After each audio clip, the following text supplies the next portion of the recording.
Just like Hulkamania ran wild all over his opponents in the WWF, Mountaineer Mania ran wild on the Oklahoma State Cowboys this past Saturday as they run for darn near 400 yards on the ground against Mike Gundy's Pokes.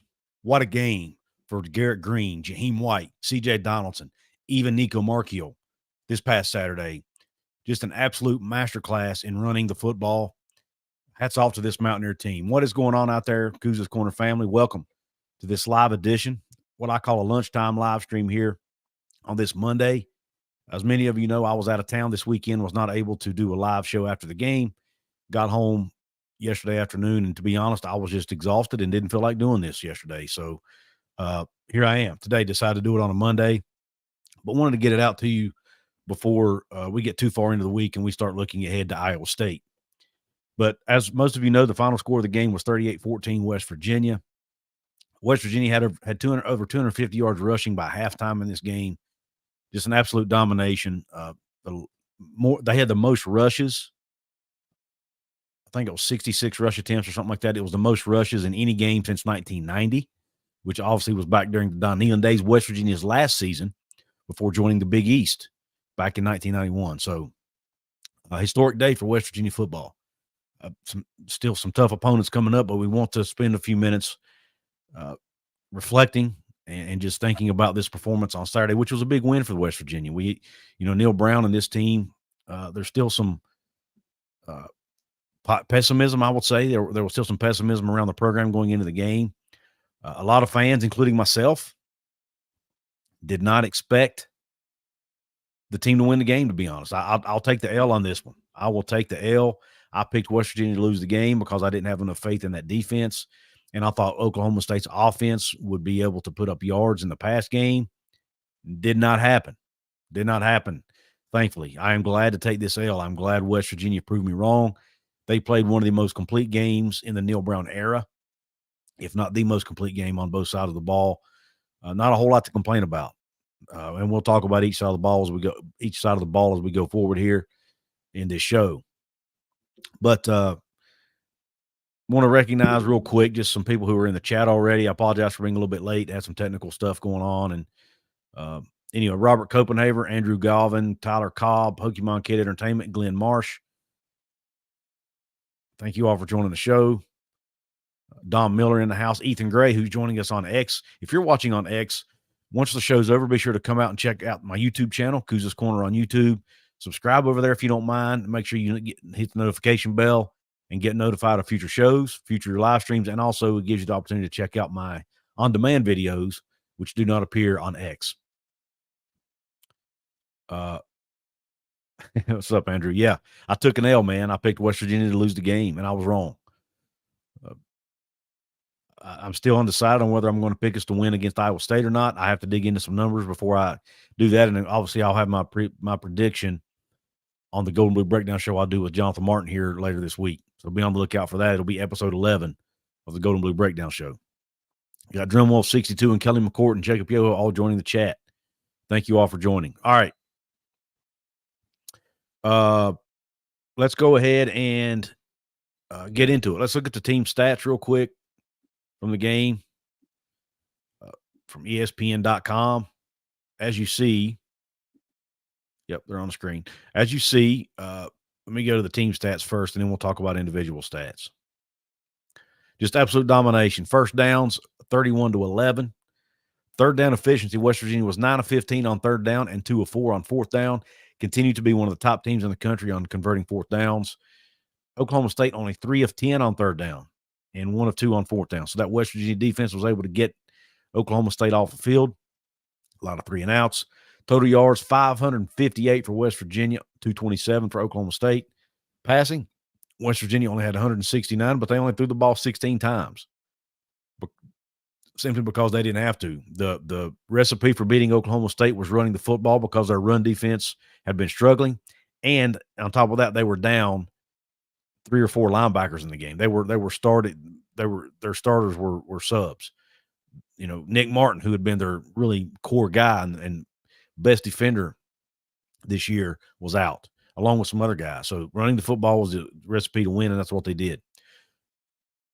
191 passing yards for Oklahoma State, slightly better, but they also did it in 24 attempts. So their yards per pass were less than West Virginia, 8 versus 10.6. Bowman threw 2 picks. Jaheim Joseph and Josiah Trotter both had interceptions in the game. Rushing yards, look at this stat, 389 for West Virginia, only 36 rushing yards for Oklahoma State. That includes Ollie Gordon, who, by the way, wish him well. He went out of the game with an injury late, so I hope he's okay. But only 36 rushing yards for Oklahoma State. That includes the sacks, by the way. They got 2 sacks on Bowman, which we'll talk about later. Rushing attempts, 65 for the Mountaineers, 21 for Oklahoma State. Yards per rush, 6 by West Virginia, only 1.7 by Oklahoma State. Only 2 penalties for the Mountaineers for 5 yards. And look at this time of possession, 42 minutes and 40 seconds to only 17 minutes and 20 seconds for Oklahoma State. It's hard for any team to win a football game when they only have the ball for 17 minutes. Again, hats off to that rushing offense, their ability to run the football, keep the ball out of Oklahoma State's hands. That was one of the keys to the game in the Golden Blue Breakdown show last week. They did it, and it worked. They needed to, and that running attack absolutely blossomed. Talked about it being a potential breakout game for Jaheim White. My co-host, Jonathan Martin, listed Jaheim as his key player of the game. He was. The young man absolutely rushed the ball with excellence. Hats off to him. He really showed us what he was showing us at the end of last season. So a big game for him. And CJ had a good day too. Can't say enough good things about really that whole offense as a whole. They blocked good on the perimeter. The receivers and tight ends were blocking well downfield. The O-line did a fantastic job. Wyatt Milam with the highest grade of any offensive lineman in the entire country. I think it was a 90 grade per PFF. So just an absolute masterclass in running the football all across the board by that West Virginia offense. And they did complete passes when they needed to. Like I said, Green's completion percentage was good. He was 9 out of 15 passing the ball. Nico was 1 for 1 with a touchdown, only threw 1 pass, and it was that really pretty slant route to Traylon Ray in the second quarter for a touchdown. Put the ball right on the money, threw it on a rope. So hats off to Nico. And then look at Garrett in the rushing game too. Garrett ran the ball 10 times for 86 yards. Was the second leading rusher on the day behind Jaheim, who carried at 19 for 158 and a touchdown. Garrett also had a touchdown. And then CJ ran it 20 times for 77 yards and 2 touchdowns. CJ just has a knack for finding the end zone. He didn't break off he didn't have as many long runs, so to speak, as Jaheim. He did have a 20-yarder, but he averaged less yards per carry. But man, CJ had some nice runs in that game. Had one of the best stiff arms I've seen in a long time. Made an Oklahoma State defender look plumb silly. Stiff armed him plumb into the dirt. And then can't forget Nico. When Nico ran over that, it was either a linebacker or a safety, or maybe even a corner. I'm not sure who it was, but he flat out ran over an Oklahoma State defender. I mean, he looked like a fullback running the football, man. Ran plumb over top of him. Looked like the runaway beer truck running the football there. Did Nico on that play. Just some all-around gritty performance on the ground by the Mountaineers. Nico had 46 yards on 7 carries of his own with that 19-yarder that I mentioned. Jaden Anderson, I thought he looked good when he was in the game. 3 carries for 19 yards. Was really patient, was getting behind his blockers. Liked what I saw out of him. And freshman Dior Hubbard carried the ball 1 time for a yard. And then Gallagher had a couple reverses that didn't make it past the line of scrimmage on receiving. Hudson Clement caught 3 passes for 64 yards, had that beautiful one-handed catch late in the game on that shot play. Traylon Ray, 3 catches, 37 yards in the touchdown. Traylon Davis caught the first ball of the game for West Virginia, one catch for 31 yards. It was a really nice play. Cole Taylor had a couple catches, and Ronda Gallagher had 1 for 12 yards. And in the defense, I mentioned the interceptions by Trotter and Joseph. Trotter was also the leading tackler on the day with 6 total. Ty French had 5 tackles and a half tackle for loss. Tyron Bradley had a good day with 5 tackles and a tackle for loss. Fatorma Mulba had a sack, and so did Hammond Russell. So just a really good day overall by that defense as well. And, got to give hats off here to the secondary. The secondary played really well in pass coverage. And I know Mike Gundy made a comment, I think, in his post-game presser about, well, we only had the ball for 17 minutes, so we didn't get a whole lot of opportunities. But when they did get opportunities, they made the best of it. a lot. For example, the interception by Trotter. Bowman stood back there, had nowhere to go with the football, so he was having to try to scramble out of the pocket, and he tried to make a play. I don't know if he was trying to throw the ball away and just missed, or if he was trying to make a play. Whatever he was trying to do, he was staying in the pocket for a while because he had nowhere to go. They flushed him out. Sean Martin would put pressure in his face, and he threw the ball, and Trotter was able to intercept it on the sideline. But that was just one of several different times that I remember that West Virginia secondary covering guys back there and forcing Alan Bowman to make a decision. Hey, do I try to force it? Do I scramble out of the pocket? What do I do here? And it really disrupted the pass game. And you've got to give, for all the criticism myself and others put on that secondary, and to be fair, it was most of it was justified in my opinion. They really stepped up in this game and played a really good football game. Hats off to Jordan Leslie and that defensive staff for the game plan because it worked. They had Oklahoma State's offense, I think, on their toes a little bit. They, like I said, they were able to get to Bowman. Bowman had only been sacked one time the entire season coming into the game, and they were able to get to him 2 times. And some of that has to go to the secondary for their coverage downfield. It's a team effort there.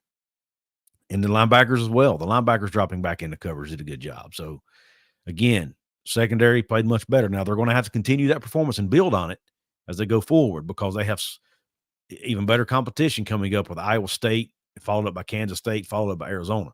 So they've got 3 tough matchups coming up. But it looks like this defense, and maybe even this team as a whole, could be finding their stride here. And it's good timing to do that as they get right into the core, into the meat of Big 12 play. So for Oklahoma State, we'll go over their stats a little bit as well. Alan Bowman threw the ball 19 times, had 10 completions, 116 yards, a touchdown, 2 picks. Another rough day at the office for him. They brought Garrett Rangel in late in the game. He was 4 out of 5 for 75 yards and a touchdown. Did look a little better than Bowman, but in all fairness, most of that was done against West Virginia's backups. So Oklahoma State rushing. Ollie Gordon carried it 13 times for 50 yards. His backup, Valahi, carried it 3 times for 3 yards, and then they had minus 15 for Bowman because of those sacks that really hurt their rushing numbers. If you take away the sacks, they carried it basically, 16, 17, 18 times for 51 yards. So still not a good day on the ground for Oklahoma State. Their leading receiver was Dwayne Lofton, 3 catches for 73 yards, and then Dejon Stribling caught 2 balls for 54 yards and a touchdown. So he had a decent day as well. But just overall, and Jeff Roberson, they're one of those linebackers who was stepping in for an injured starter, came up with 12 total tackles and 6 solos and 2 TFL. So a good day for Jeff Roberson for the Cowboys. I have to give a hats off to him. Their best defender on the day was Trey Rucker. He's been one of their best defenders for the last couple of seasons. He had 6 tackles and 5 of those were solo. So decent day for him. But overall, Oklahoma State just struggled as a football team. Both sides of the ball, they struggled. I guess if there was one negative for West Virginia, I would like to have seen them do better in the kickoff return game. They, or kickoff return coverage rather. They Oklahoma State was able to get some pretty decent field position on a couple of drives because of some kickoff returns that they were able to get some yards on. But other than that, really not a whole lot of negative things to say. Ollie Gordon no official punts because the one time he attempted a punt, he got roughed and it led to a 15-yard penalty and an automatic first down. So, he did a good job.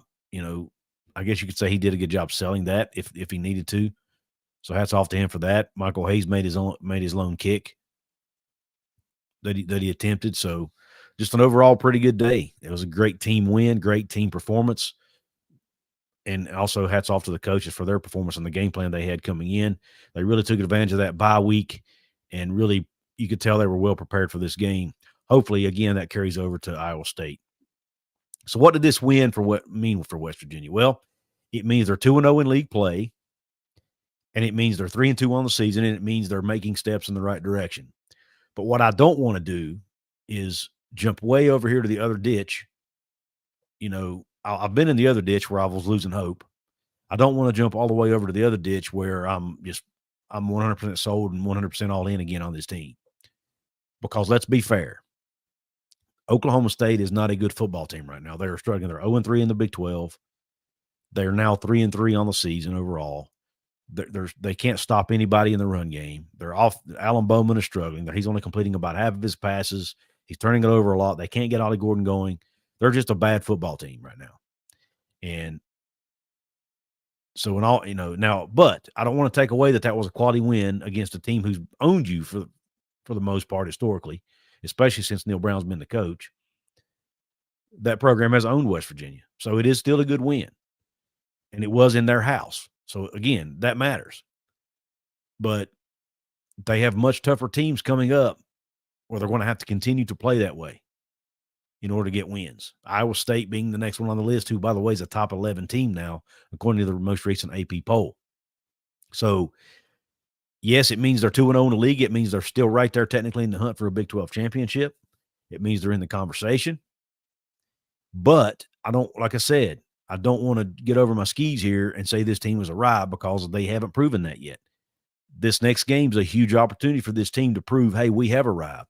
We are here. We are a contender in the Big 12.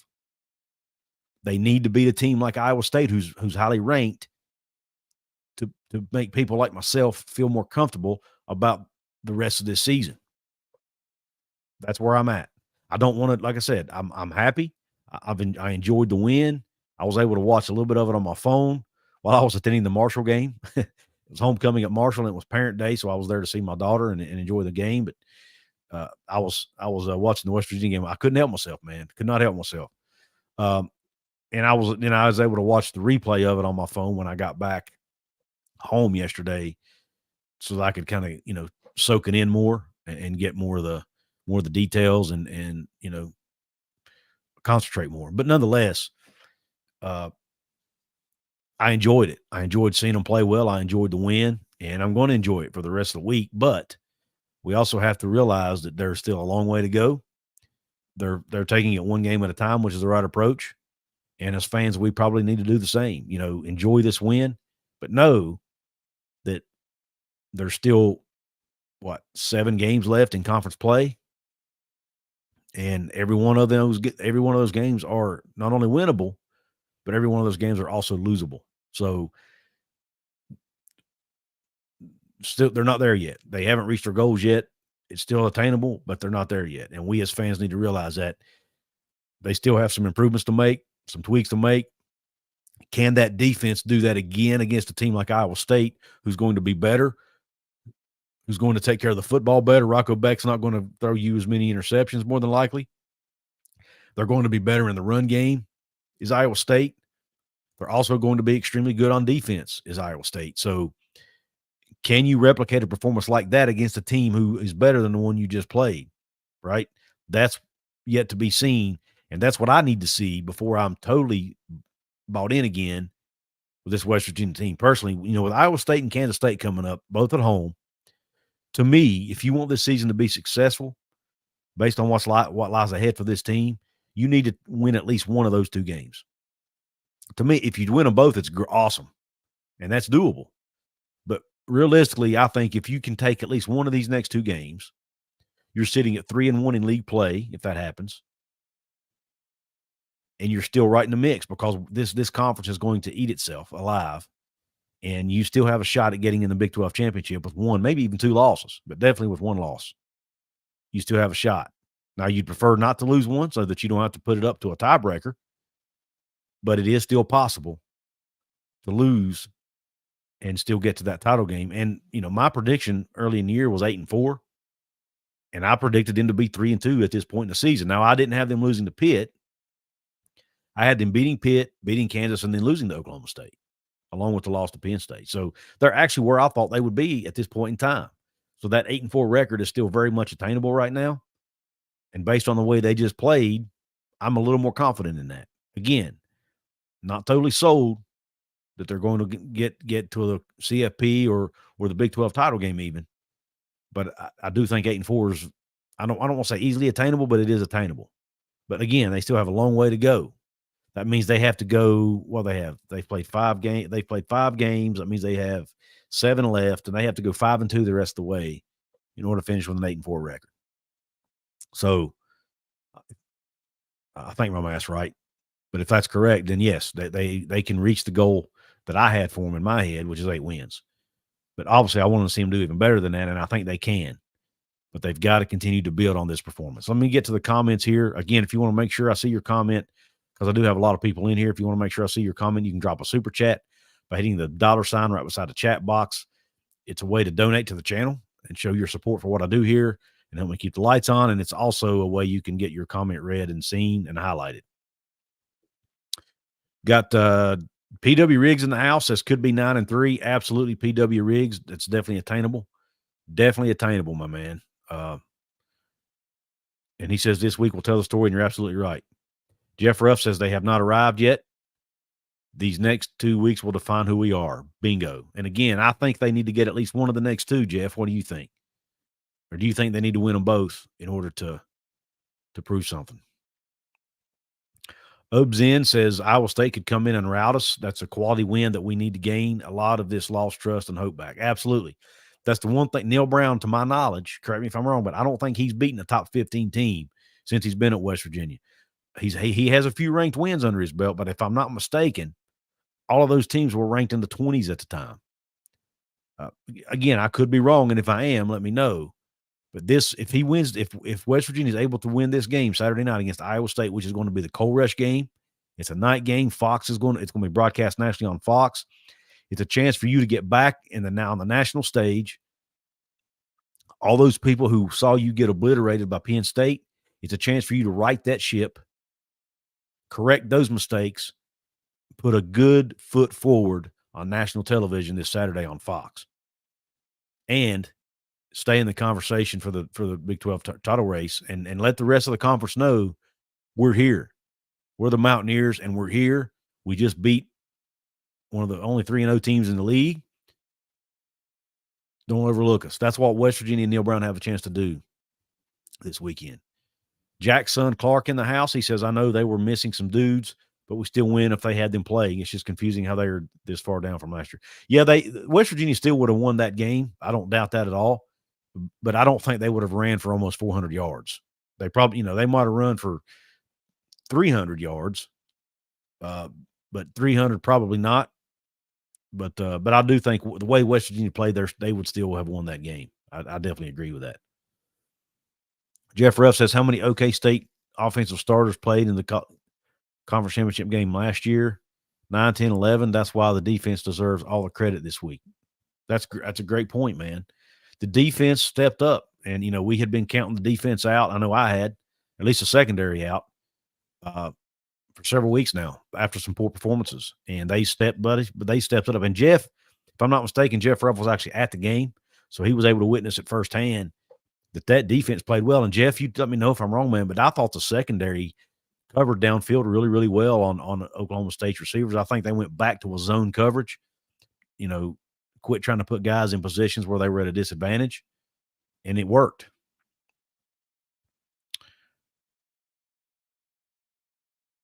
See. Search WRX Man. He uploads every win with ads cut out. Yep. WRX Man does a great job doing that. You can also go back and watch it on, I don't know if you have ESPN Plus, Pokemon Kid Entertainment. If you do, they show the replay on there. You can go watch it on demand, but you will have to deal with the ads if you do it that way. WVRX Man does put out some great content. They played like grown men, and I even forgot to mention that in my opening. Man, they played like grown-ass men. I mean, you've got the stiff arm I mentioned that C.J. Donaldson laid on a guy. You've got Nico Marchio flat-out running over people. You got Garrett Green's toughness, man. He went down with a shoulder injury, sprinted back out on that field, and came back for his team because he was not going to be taken out of that football game long term. He was bound and he came back in and played like he's like a man possessed, with toughness and grit and determination. He's the leader of that football team, man. And I know Nico played well, and this is going to be Nico's team when Garrett leaves. And I have all the confidence in the world in Nico. But right now, this is Garrett Green's team. He shows leadership. He shows toughness. He shows grit. Is he off on some passes once in a while? Absolutely. But he makes up for it with all of his other attributes, in my opinion. So I love Garrett Green. I love the leadership he brings to this team. And you see him downfield blocking for running plays. I mean, he's just so tough, man. I love that young man. And then Um, the way our offensive line was able to push on their defensive line and create huge holes. And hey, hats off to Landon Livingston and Sully Weedman, who had to come in relief of Brandon Yates and Tomas Remack for a few plays, and the offense did not miss a beat. Did not miss a beat.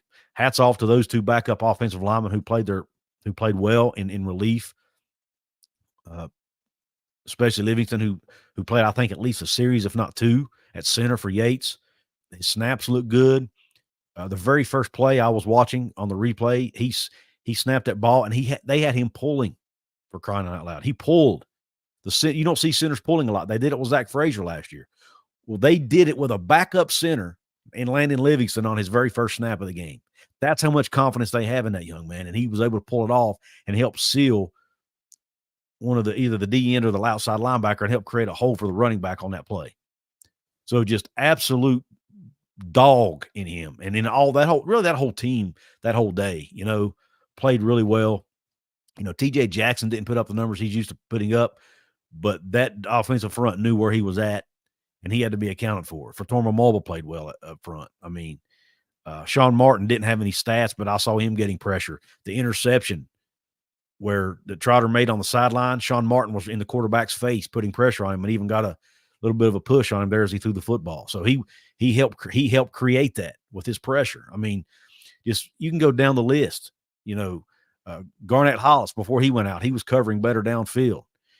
You saw Aiden Garnes make some plays downfield. I mean, just go down the line, man. Guys made plays. They made plays. Was glad to see Reed Carrico back. He made a couple nice stops at the linebacker spot. Trey Lathan. I mean, you can name the whole team if you wanted to. Preston Fox did a good job returning punts. Again, Traylon Davis did a good job blocking. Cole Taylor did a good job blocking. The receivers did a good job blocking downfield. It was a great team win, man. I don't know what else to say. It was just a great team win. Not a whole lot of, I'm sure there are areas I need to improve on that, folks like myself probably can't see that the coaches do. But man, they ran wild on them on both sides of the ball, and it was awesome to see. But again, they've still got to continue doing it against better competition. Jeff Ruff says, I was there. They played zone for the most part, and the linebackers were active underneath. Yep, that's what I thought I saw too. So I was glad for you to confirm that. Jackson Clark says, everyone wrote Texas Tech off after those couple of bad games. They're playing well now. Totally 180. Absolutely. That's a game now that I looked at on the schedule. I knew it'd be a tough one because it's in Lubbock, but now it looks even tougher because Texas Tech is playing really good football right now. Their defense even stepped up and played well this past weekend, which I didn't see coming. So hats off to Texas Tech for their performance as well. Jeff Ruff says it was a perfect day in Stillwater. Drum Wolf says, excellent call out. Locked on West Virginia says, can you believe the announcers? Which part, Locked on? Paul, which is, I want to call you Paul. It's Paul, Mountaineer Paul. Which announcers are you, just overall, or was there a specific time? I did think that they seemed to focus on, what I did notice about the announcers, they seemed to focus a little bit more on how bad Oklahoma State was versus how well West Virginia was playing. That did stick out to me quite a bit. And I couldn't believe that. And one announcer said that he thought Ollie Gordon should shut it down for the year. That was amazing to me. He basically said Oklahoma State's offensive line is blocking so bad that if I'm Ollie Gordon, I don't want to run behind him anymore. I thought that was a little bit uncalled for. Jeff says the DL front one up front that allowed the linebackers to room and take away the underneath stuff. Yeah. And that, that's something Paul and I were talking about. Sometimes these D linemen, you may watch a D lineman, well, he don't have no stats. He wasn't getting pressure. But when you're playing defensive front, man, if you can just take up space and you're sealing holes and sealing lanes and you're allowing your linebackers to work behind you, sometimes that's all you have to do. And so we can't always look at stat lines with D linemen. I mean, with Edward Vestorinen, the coaching staff is always talking about how great he is. He doesn't show up in a stat sheet a lot, but he's a great leader. He pays attention to detail, and he's really good at sealing holes in the run game. And he doesn't get pushed off his off the line a lot, off his spot a lot. He holds his ground. Sean Martin's another one. Sean Martin's stats this season so far haven't been great. But, he is getting some pressure here and there. He's sealing some lanes. He's not getting pushed off the ball by these offensive linemen.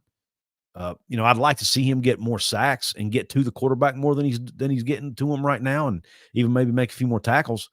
But, this whole defensive front as a whole, in my opinion, are playing good football right now, and I like to see it. So, Jeff, I'm glad you brought that up, man. That's a great point. It's something I needed to point out. We've got another VIP member in the house, Intact Sprint. He says, how do you feel about our chances this Saturday?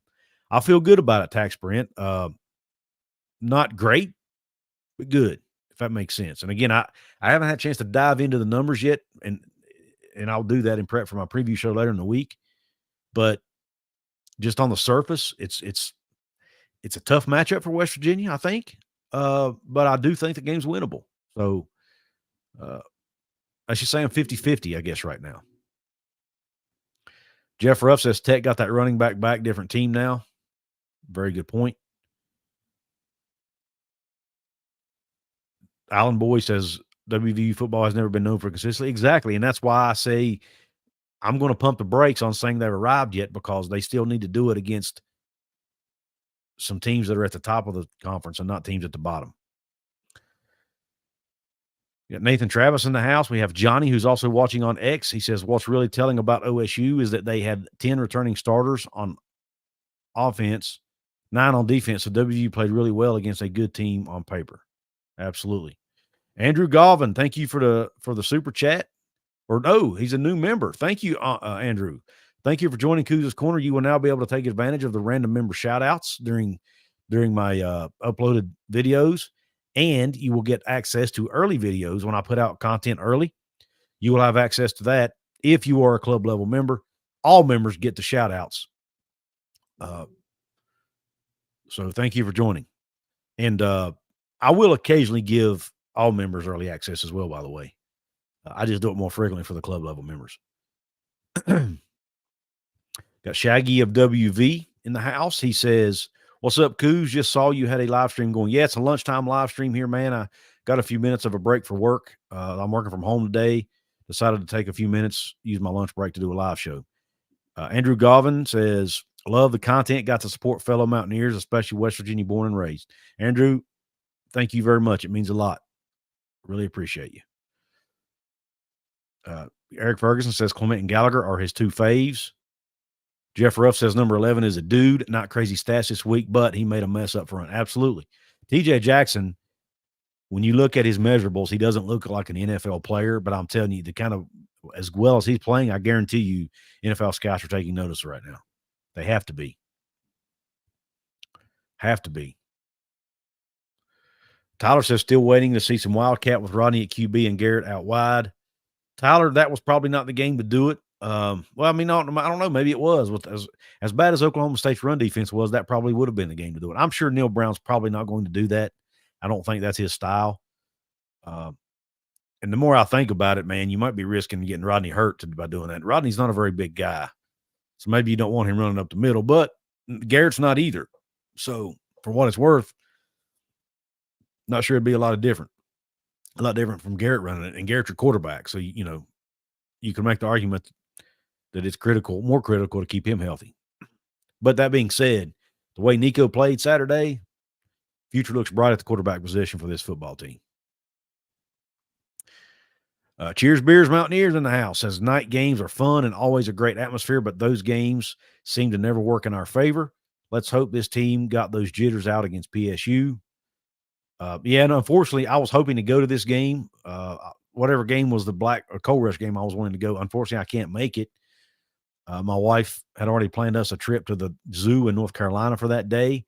I will be out in time to watch the game, but I'm not going to be able to make a trip to Morgantown. So got more family activities going on this weekend. My wife, she likes to keep us busy, man. And I enjoy it. It's, we have a lot of fun together as a family and like to do things together. So, and for those of you who might be young and have young kids, or if you're thinking about having kids one day, remember,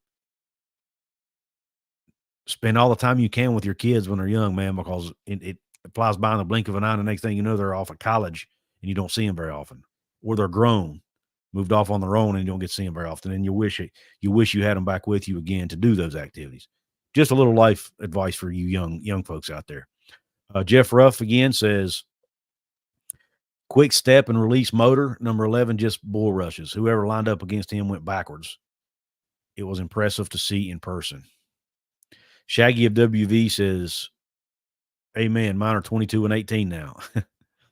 Drumwolf 6. And by the way, Shaggy's also a VIP member here on the channel. Thank you, Shaggy, for your support. Tell her the zoo is closed because of the hurricane. Yeah, she's not going to buy it, my man. She's not going to buy it, unfortunately. I'm just glad I'm going to be able to watch it. I'm happy I'll be able to watch the game. That's better than nothing, right? And I don't have tickets for it yet, thankfully, so I'm not missing out on that. Jacob says, I spend a lot of time helping my daughter with volleyball. That's awesome. I used to spend time coaching my kids too, and it's something I really enjoyed, and I don't regret it one bit, man. Some fun times. Andrew Govan says that performance Saturday was the caliber of team that we were promised leading into the season. If that is the kind of team the coaching staff was talking about, can we see that consistently? Amen. That's exactly what I was saying earlier in the show. I'm happy for the win. I'm going to enjoy it.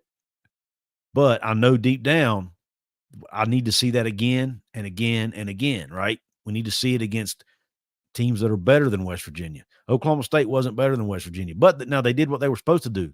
They put them down and they put their foot on their neck, right? Didn't let them back in the game. That's what you're supposed to do when you play a team that's not as good as you. West Virginia did that.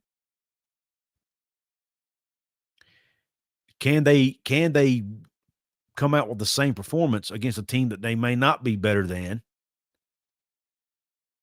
at least on paper, and not only be competitive, but actually win the game? Now, they're not going to blow Iowa State out, I don't think, on Saturday. It's going to be a tight one, if I had to imagine.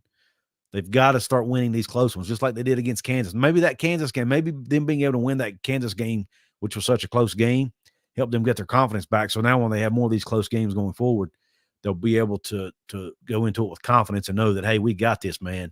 It's close, but we're going to be there at the end and we're going to win this thing. That's what they need, and hopefully the Kansas game was able to get them to that point. Jeff Ruff, that's right. Finally, some Mountaineer football.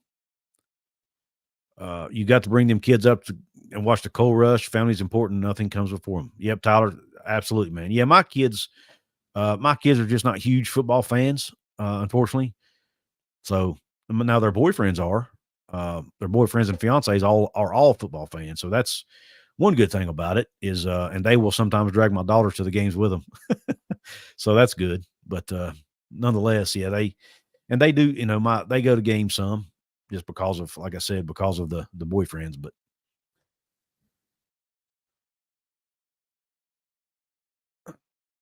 West Virginia has jumped up from number 51 to number 33. In which poll is that, Bama? Is that the AP poll, or what poll are you referring to? I knew I saw one poll but the person who did it was like a creator like myself. Are they on any of the national polls?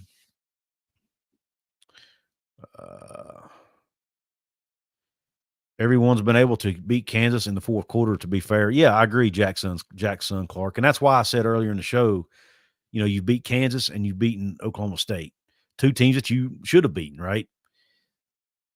You've got to now beat a team that you're technically not supposed to beat. Iowa State's going to be favored in the game, even though it's in Morgantown. They're ranked 11th in the country. They're undefeated. They're having one of the best seasons in the history of the program so far. Can you knock them off that pedestal in Morgantown at night and pay them back for what they did to you in 2022 in Ames when they took you to the woodshed? If I'm not mistaken, that Iowa State team only won one game in conference play in 22, and it was against the Mountaineers, and they absolutely boat races. JT Daniels couldn't throw it in the ocean. The offense didn't play well. The defense didn't play well. And Iowa State absolutely boat raced West Virginia. They better circle this one on their calendar, and they better, if I'm the coaching staff, I may even play some of that game, or at least put the score up on the board and have the team look at it all week, because they need to go back. They need to welcome Iowa State into Morgantown, but let their presence be known. This ain't Ames, big boy. You're not going to come in here and boat races like you did 2 years ago. This is a different team. This is a different environment, and this is our house. That's what they need to do Saturday night. Make sure they know this is your house. And fans that are able to go to the game, be loud, be proud, and make sure Iowa State knows where they are. They're in West, by God, Virginia, and send their butts packing back to Ames, talking about how great of an atmosphere it was. That's what we need to see Friday or Saturday night. They are, Jeff. Absolutely, they are. Yes, they are. Now, like I said, the one is attending Marshall, but at his core, he's a West Virginia fan. And with you can cheer for Marshall and West Virginia at the same time, right? Because they're not in the same league and don't really play against each other. So, all right. Well, listen, I'm going to jump off here. Neal Brown's press conference, I think, is coming up, so I'm going to jump off here so we can all listen to that. Thank you all for tuning into this live show, this lunchtime live show. I'm going to get off here and get back to doing some work while I listen to Neal Brown's press conference. Y'all take care. Hope the rest of your day is top shelf. Or if you're watching at night, hope the rest of your night is top shelf. Q Country Roads.